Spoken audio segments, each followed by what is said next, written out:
ये तो ऐसा खतरनाक विष है, इसका सबसे बड़ा पाप बताया हुक्के में, तम्बाकू में।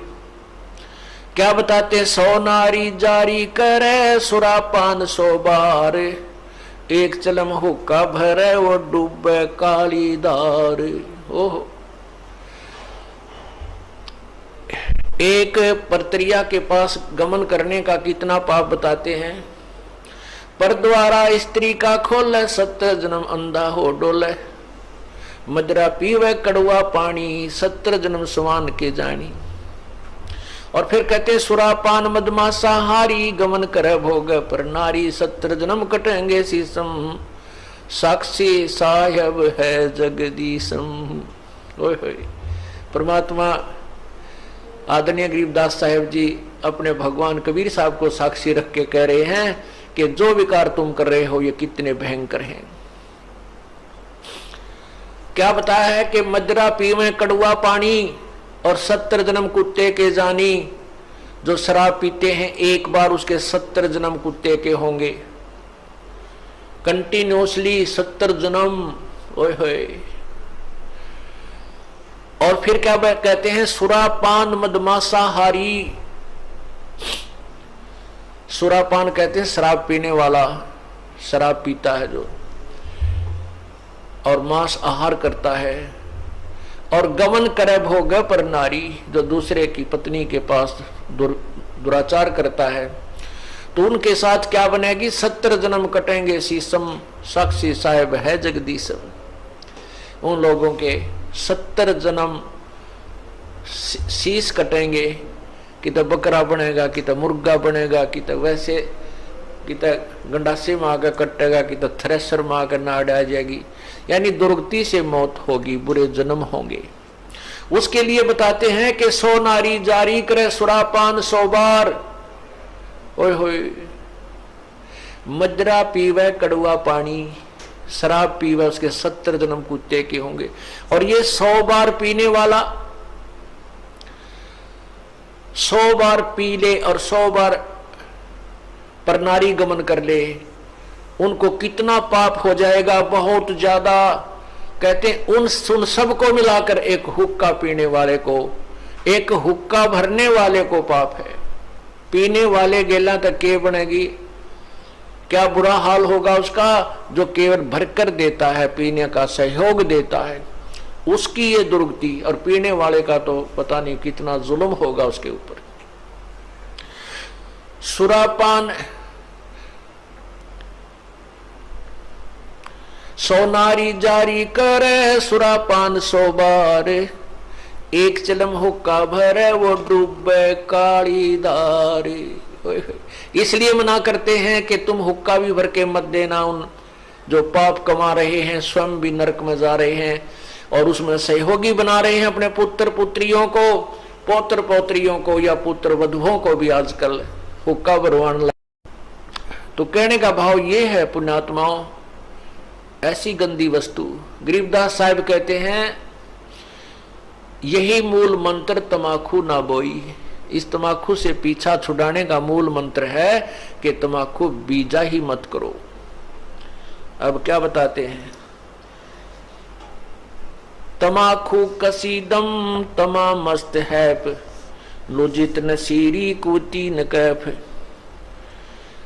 मरदूद मरहूद मकरूद पीवे शराब, ओगा सरे बिच खाना खराब, कुटन कलाहीन जुग जुग कलेश, सुखन मान मेरा कहता मैं हमेश, तलक सा तमाकू सला घोट पीस, देई नाक नाश कमल में कसीस। कितनी प्यारी बात बताते हैं। अब इस तमाकू में इतना दोष क्यों बताया? इस तमाकू को इतना हानिकारक दोष क्यों बताया? सबसे ज्यादा भयंकर क्यों बताया? इसका कारण है कि मानव शरीर परमात्मा पाने के लिए ही मिलता है। जो पुण्यात्मा परमात्मा चाहते हैं वो मानव शरीर में ही उसकी तलाश खोज और मेहनत मजदूरी करके उस परमात्मा को पा सकते हैं। अन्य इसमें अगर हम भक्ति नहीं करते हैं, परमात्मा नहीं पाते हैं, तो पशु पक्षियों जैसा जीवन ही जीकर हम चले जाते हैं।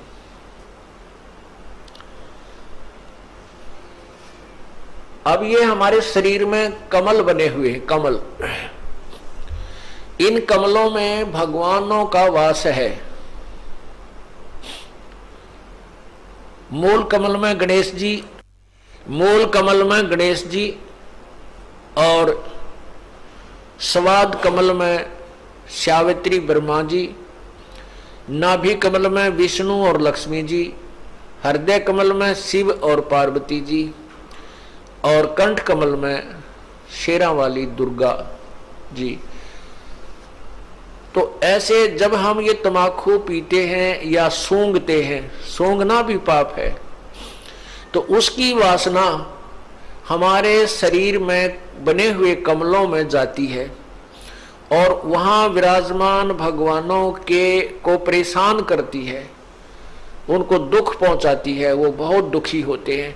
अब जैसे रिश्तेदार आ जावे और उसको कमरे में बैठा के अच्छी रोटी खाना खुना खिला के, और उससे मैं एक छोटे से कमरे में ही और धुआं कर दे, तो वो क्या कहेगा कि अच्छे नाला कहाँ फंसा है, मैं मर गया धुएं में, तो वो नाराज होकर चला जाएगा, बात बिगड़ेगी।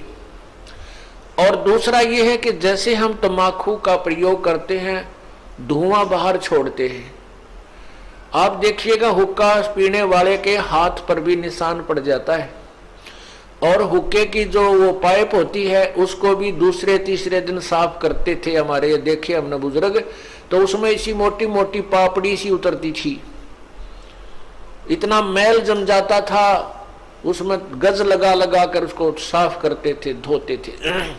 इसी प्रकार हमारे शरीर में ये इला, ये पिंगला, अब ये इला बाया जो अंग, बाया नाक है, इसको इला कहते हैं और दाया को पिंगला कहते हैं। ये इला और पिंगला इन नाकों से संबंधित आगे जाके दो नाड़ियां हैं, और इन दोनों के बीच में तीसरी सुषुम्ना नाड़ी है, और उस सुषुम्ना को खोल करके ये प्राणी अंदर चलता है, फिर कमलों से होता हुआ फिर त्रिकुटी पर पहुंचता है। और तमाकू सबसे पहला काम क्या बिगाड़ता है कि उस सुषुम्ना के जरा से सुराख को और बंद कर देता है, उसको जाम कर देता है, इस मनुष्य जीवन को बर्बाद कर देता है। जब ये मनुष्य जीवन के इस अनमोल शरीर को कंडम कर देता है, उस सुराख को ही बंद कर देता है जिसे परमात्मा मिलना है, इसलिए तम्बाकू सबसे भयंकर और पापदायक है। अब पुण्यात्माओं, तम्बाकू पीने वाले घबराओ नहीं कि ये सोचे हमारा तो बंद हो लिया, हम क्या करेंगे, नहीं। ये श्वास का जो सिमरण हम आपको देते हैं, ये इसी काम का है कि इसको पहले उस स्थान को साफ करता है। श्वास के सिमरण से वो उसको साफ करेगा, उस मैल को कति धो देगा, मांझ देगा, और उसमें प्रवेश करने योग्य वो स्थान बना देगा। वो तीसरा जिसको कहते हैं ना, तीसरी नाड़ी, वो साफ कर देगा। तो यहाँ क्या बताते हैं,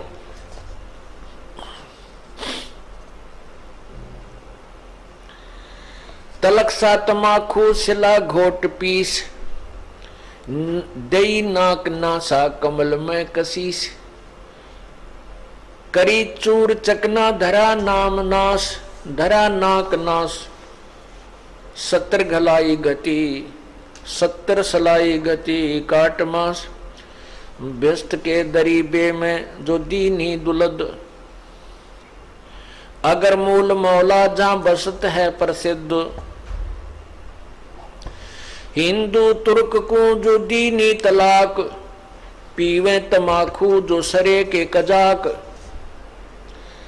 जो तमाकू पान करते हैं, हुक्का पीते हैं या सिगरेट बीड़ी पीते हैं, वो कहते हैं परमात्मा के दोषी हैं, कजाक हैं।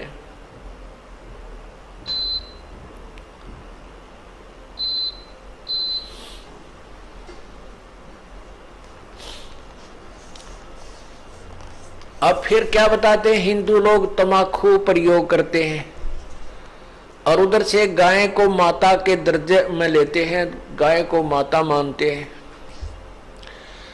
तम्बाकू की उत्पत्ति कैसे हुई? एक ऋषि का साधु था राजा, एक ऋषि का साधु राजा था और एक दिन राजा ने अपने साधु ऋषि को आमंत्रित किया अपने घर पर जलपान के लिए। तो राजा ऋषि ने बहुत मना किया अपनी पत्नी को कि राजाओं का और ऋषियों का कोई मेल नहीं होता, राजा बड़े अभिमानी होते हैं, ये कोई हमारे सिर में दर्द करेंगे। लेकिन वो ऋषि पत्नी नहीं मानी, कहने लगे मेरी बहन कब कब मुझे बुलावे, आप तन्यों नाक चढ़ाया करो, कोई भी काम हो जा। अर्थात ऋषि जी को विवश कर दिया राजा के घर जाने के लिए। अब राजा के घर गए तो राजा ने अपनी जो महिमा बना दिखाने के लिए और ऋषि पत्नी को प्रभावित करने के लिए बहुत अच्छे आहार, मेज पोस मेज का ऊपर काजू किस्मत सेब संतरे कर नाना प्रकार की सब्जी बनवा कर, जलेबी कचौड़ी पकौड़ी दही खीर हलवा सारे व्यंजन लगवा दिए मेज पे। अब आहार किया ऋषि जी ने भी, ऋषि पत्नी ने भी, सब ने मिलकर आहार किया। अब चलते समय ऋषि जी ने कहना पड़ा जी आप भी हमारे यहाँ आइएगा, एक औपचारिकता होती है। तो राजा ने कहा अवश्य आएंगे, कभी समय मिला तो अवश्य आएंगे।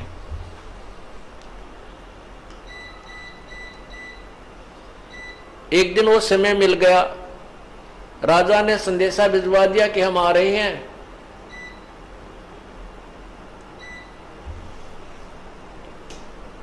अब ऋषि पत्नी चिंतित हुई कि वो तो सचमुच आ रहे हैं और साथ में ये संदेशा भेज दिया कि मेरे साथ हजारों की संख्या में अंग रक्षक होंगे, मेरे सैनिक होंगे। अब राजा चाहता था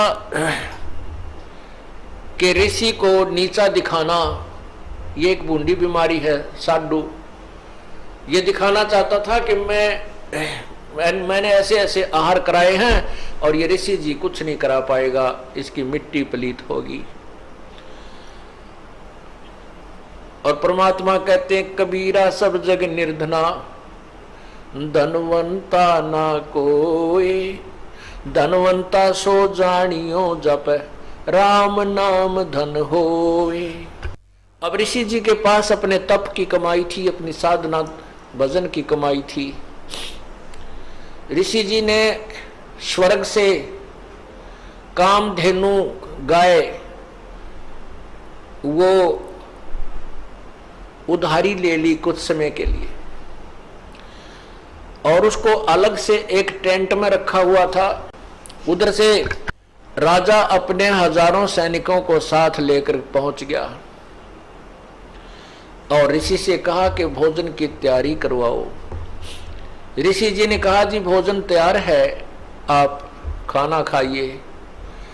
अब वहां लगी लाइन और साथ की साथ थाली आ रही है, सबको परोसी जा रही है। ऋषि जी ने अपने एक सेवक को उस गाय वाले टेंट के सामने बैठा दिया, वो उठा उठा कर थाली बाहर रखता रहा।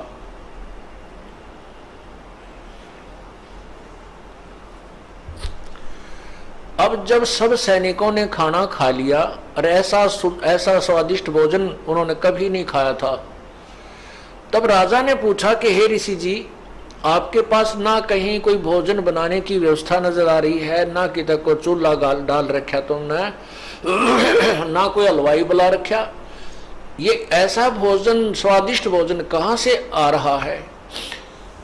तब राजा ने बताया कि मेरे पास एक कामधेनु गाय है और उसमें यह शक्ति होती है कि वो चाहे पूरी पृथ्वी जीव जा भोजन खा ले, पूरी पृथ्वी के प्राणी, तो भी उसका अंत नहीं आता।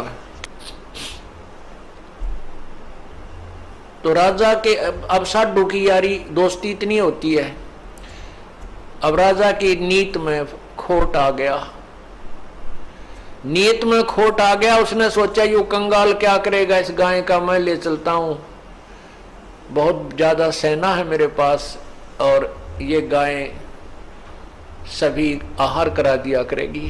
कहने लगा ऋषि जी ये गाय मुझे दे दे, आप क्या करोगे इसकी। ऋषि जी ने कहा ये गाय मेरी नहीं है, मैं उधारी लाया हूं, मैं आपको नहीं दे सकता। तो राजा बोला सैनिकों से कि सैनिकों इस गाय को छीन लो।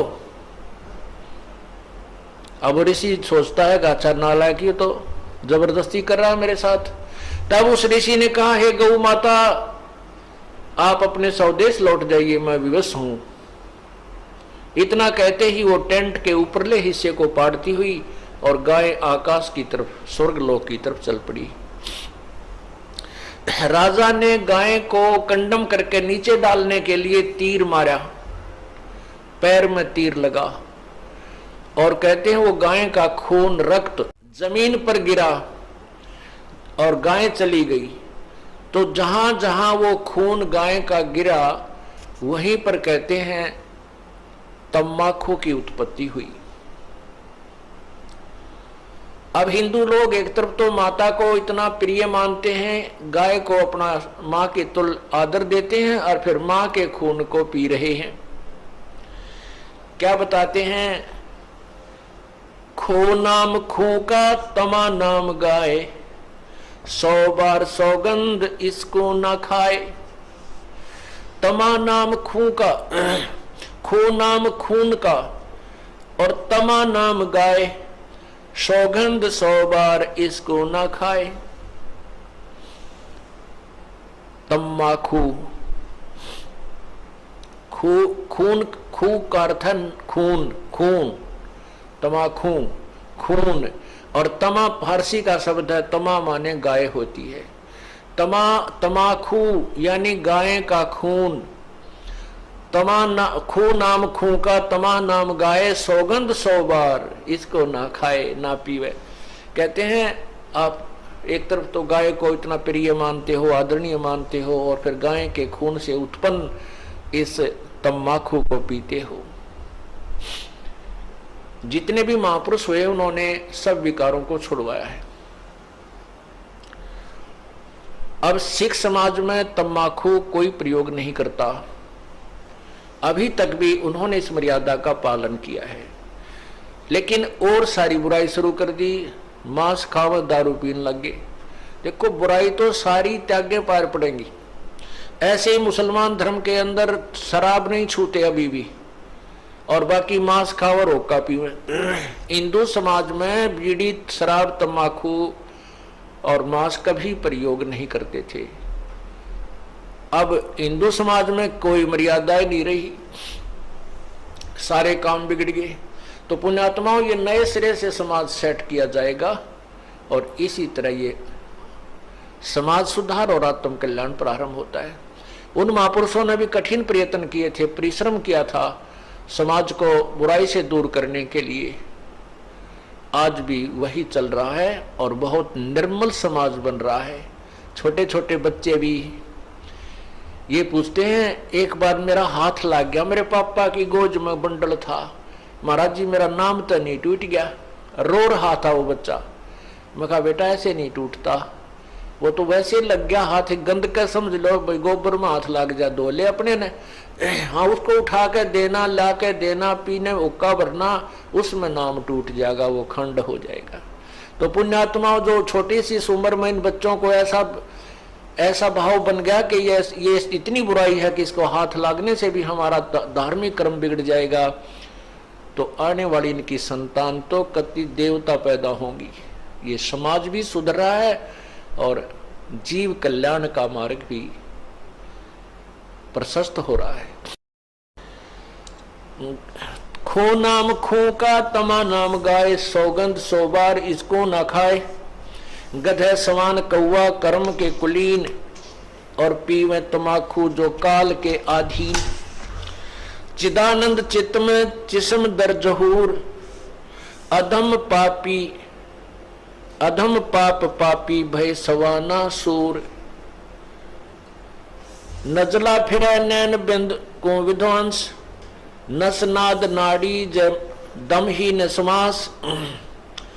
पित्तबाई खांसी निवास, कफ दल कलेजा लिया है ग्रास। काला तमाखू और गोरा पिवाक, 10-20 लंगर जहां बैठे गुटाक। बाजा न और गुड़गुड़ और हुके हजूम, कोरे कुबुद्धि बीसा है नसोम। बाकी ही पगड़ी बाकी ही नय, और डिब्बी डबोए पर डूबे हैं कै। गुटाकड़ अटाकड़ मटाकड़ लहूर, एक बैठे अड़के एक बैठेगा दूर। इन ओका पीढ़ियां का स्टाइल बता रहे हैं गरीबदास जी।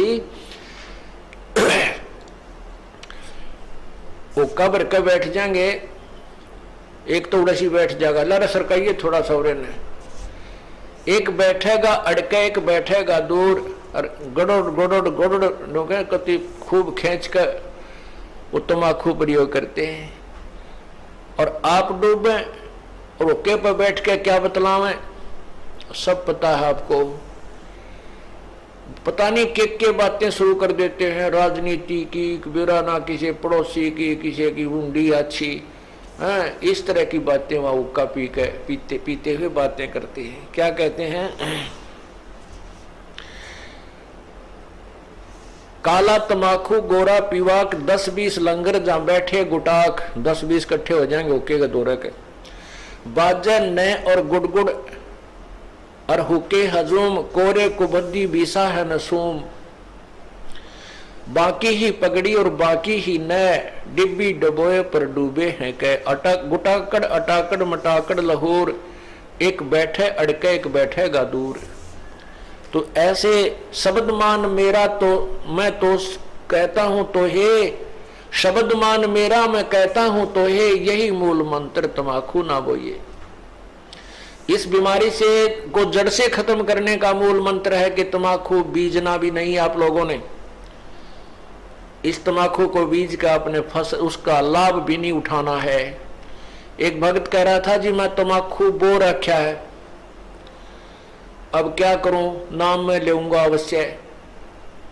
मैं क्या करा, उसमें उसको उखाड़ दे, अपना हल ट्रैक्टर से उसको काट कूट दे। उसने ऐसा ही कर दिया। ने बोला जी मेरी यही कमाई करा करता, पर अब तो मैंने इस पाप का पता लग गया, मैं लूखी रोटी खा लूंगा, अपना कोई और धंधा कर लूंगा, इस पाप को नहीं बोऊंगा। तो पुण्यात्माओं, एक चोट सिधारिया जिन मिलन दाचा, जिन्होंने परमात्मा चाहिए और आत्म कल्याण करवाना है, वो एक का दो बात में समझ जाता है। और जिनको भगवान चाहिए ना अपना कल्याण चाहिए, उनको कितना समझा ले वो तो इस प्रकार बताए हैं। कोट वर्ष कर संगत संतों की, पत्थर का जल में क्या भीजे। चंदन बन में रंग ला दे, एक बांस बिटम भी ना सीजे। वो तो फिर से इंसान है, जैसे पत्थर को जल में कितने दिन तक डाले रखो, उसके अंदर पानी का असर नहीं होता। बाहर निकालते ही और उसको आपस में ऐसे लगाओगे, चिंगारी पाटेंगी, उसमें कोई शीतलता नहीं आई। इसी प्रकार जो सत्संग में आने वाले जो कुबुद्धि लोग हैं, जो पत्थर जैसे प्राणी हैं, उनको सत्संग की बातों का असर नहीं हुआ करता। वो तो पत्थर जैसे हैं। जैसे चंदन बन में रंग ला दे, एक बांस बिटम भी ना सीजे। चंदन का पेड़, आसपास के नीम का पेड़ भी हो, उसको भी चंदन जैसी महक युक्त कर देता है अपनी बार बार चंदन को छोड़ के। लेकिन बांस के पेड़ के, बांस का जो बांस भी होता है जंगल में, ये लंबे लंबे बंबू, कहते बांस के अंदर उस चंदन की महक प्रवेश नहीं करती। जो पत्थर और उस बांस जैसे व्यक्ति हैं, उनको सत्संग की बातों का असर नहीं होता। बाकी अन्य पुण्यात्माओं को असर हो जाता है, उसका लाभ भी मिलता है। अब क्या बताते हैं कि जो मैं आपको संदेश दे रहा हूं कि बीड़ी शराब मांस तमाकू नहीं पीनी,